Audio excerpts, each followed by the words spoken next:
سر پہلے تو یہ جو آج کی پریس بریفنگ تھی، ویسے تو اس میں زیادہ D G I S P R ہی بول رہے تھے، ایز یوزول ہماری باقی افواج کے جو ہے تھوڑے سے شرمیلے ہیں، وہ کم گفتگو کرتے ہیں، ہم نے پچھلی بھی بریفنگز میں کئی دفعہ دیکھا ہے. لیکن جو بھی تینوں افواج نے ہماری کیا، ٹھیک ہے 1 سال پہلے بڑی حد تک دشمن کو انڈرسٹینڈیبل طریقے سے سمجھ آ گیا، لیکن آپ کے خیال میں انہوں نے سندھو 2.0 لانچ کیا، پھر کچھ اور لانچ کیا، مطلب کہیں نہ کہیں وہ ابھی بھی اس ایفرٹ میں ہیں کہ پاکستان کو کسی طرح ڈیمیج پہنچائیں. ایک تو یہ کہ ہم نے آج کیا میسج دینے کی کوشش کی ہے، اور دوسرا ہم آگے کے لیے کتنا تیار ہیں. بسم اللہ الرحمن الرحیم. ثنا صاحبہ، پہلے تو آپ کا شکریہ کہ آپ نے آج کے پروگرام میں مجھے دوبارہ انوائٹ کیا. دیکھیے، مئی 2025 جو ہے وہ پاکستان کے اینلز میں بڑے ہمیشہ تابناک طریقے سے لکھا جائے گا، کیونکہ 5 مئی 2025 سے پہلے کا پاکستان مختلف تھا، اور 6 مئی 2025 کے بعد ایک ڈیفرنٹ پاکستان ابھر کر سامنے آیا ہے.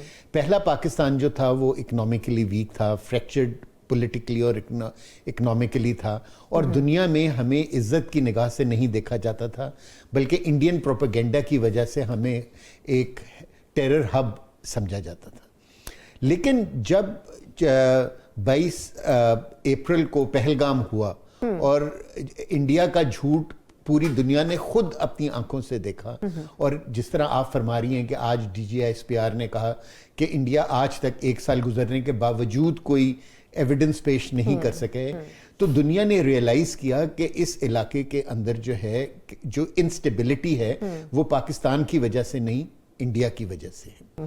اور اس کے بعد سے آپ دیکھیں کہ مئی 25 کے بعد سے آج مئی 26 تک یہ جو پچھلا 1 سال گزرے وہ پاکستان دن بدن آگے اور اونچا ہوتا جا رہا ہے.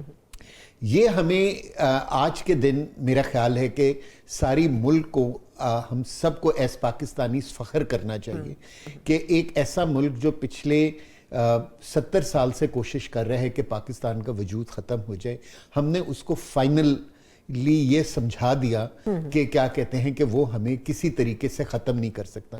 لیکن کیونکہ جب بھی وہ ہم پر اٹیک کرتا ہے وہ ایکچولی ایک طریقے سے ہمیں یونائٹ کر دیتا ہے. اور ہم نے اور ہم نے 6 مئی 2025 کو یہی دیکھا کہ ہم اپنے پولیٹیکل ڈفرینسز کو بھلا کے، اپنی ساری تکالیف کو بھول کر پورا ملک جو ہے ایک سیسا پلائی ہوئی دیوار بن گیا، اور ہم نے اپنی پاک افواج کے ساتھ مل کے دشمن کو ایک جواب دیا. دیکھیے، ہمیں یہ بالکل سمجھنا چاہیے کہ ہم ایک بہت ڈیفیکلٹ ایریا میں رہتے ہیں، اور آپ اس ایریا کی ڈائنامکس کو ایم شور کہ اگلے سیگمنٹ میں ڈسکس کریں گی. لیکن انڈیا جو ہے اس کے کچھ ریجنل ڈیزائنز تھے اور اس کے کچھ گلوبل ڈیزائنز تھے. گلوبل ڈیزائن یہ تھا کہ اس نے ویسٹ کو یہ کنونس کیا تھا کہ اگر آپ مجھے اس علاقے میں اپنا نمائندہ مقرر کر دیتے ہیں تو میں اس علاقے کو کنٹرول کروں گا اگینسٹ چائنا، اور آپ کی انسٹرکشنز پہ چلوں گا. اور جو دوسرا وہ مقصد ریجنل حاصل کرنا چاہتے تھے، اگر آپ دیکھیں گے انہوں نے اپنے 2 نیبرز بنگلہ دیش اور سری لنکا کے اوپر ایگریشن کر کے ان کو آلموسٹ زیرو کر دیا. بالکل. اور وہ یہ چاہتے تھے کہ پاکستان بھی ان کی ایک ویسل سٹیٹ بن جائے. لیکن اور انہوں نے ایک طریقے سے ویسٹ کو اس بات پہ کنونس بھی کر لیا تھا، کیونکہ اگر آپ 22 اپریل سے لے کے 5 مئی تک کا یہ 2 ہفتے دیکھیں تو آپ یہ دیکھیں گی کہ Pakistan United nation security council گیا، ہم آئی سی جے گئے، اور ہم نے نہ صرف بائی لیٹرل، ہم نے انٹرنیشنل انکوائری بھی دنیا کو آفر کی کہ جی کہ آپ آ جائیں، ہمارا اس پورے انسیڈنس کے ساتھ کوئی تعلق نہیں ہے. بالکل ٹھیک ہے نا.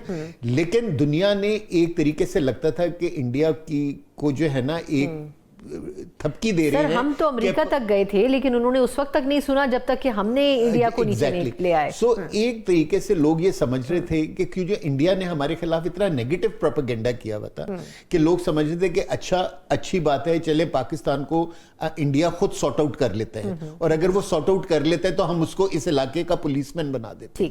ٹھیک ہے نا. سو انہوں نے غلطی کی.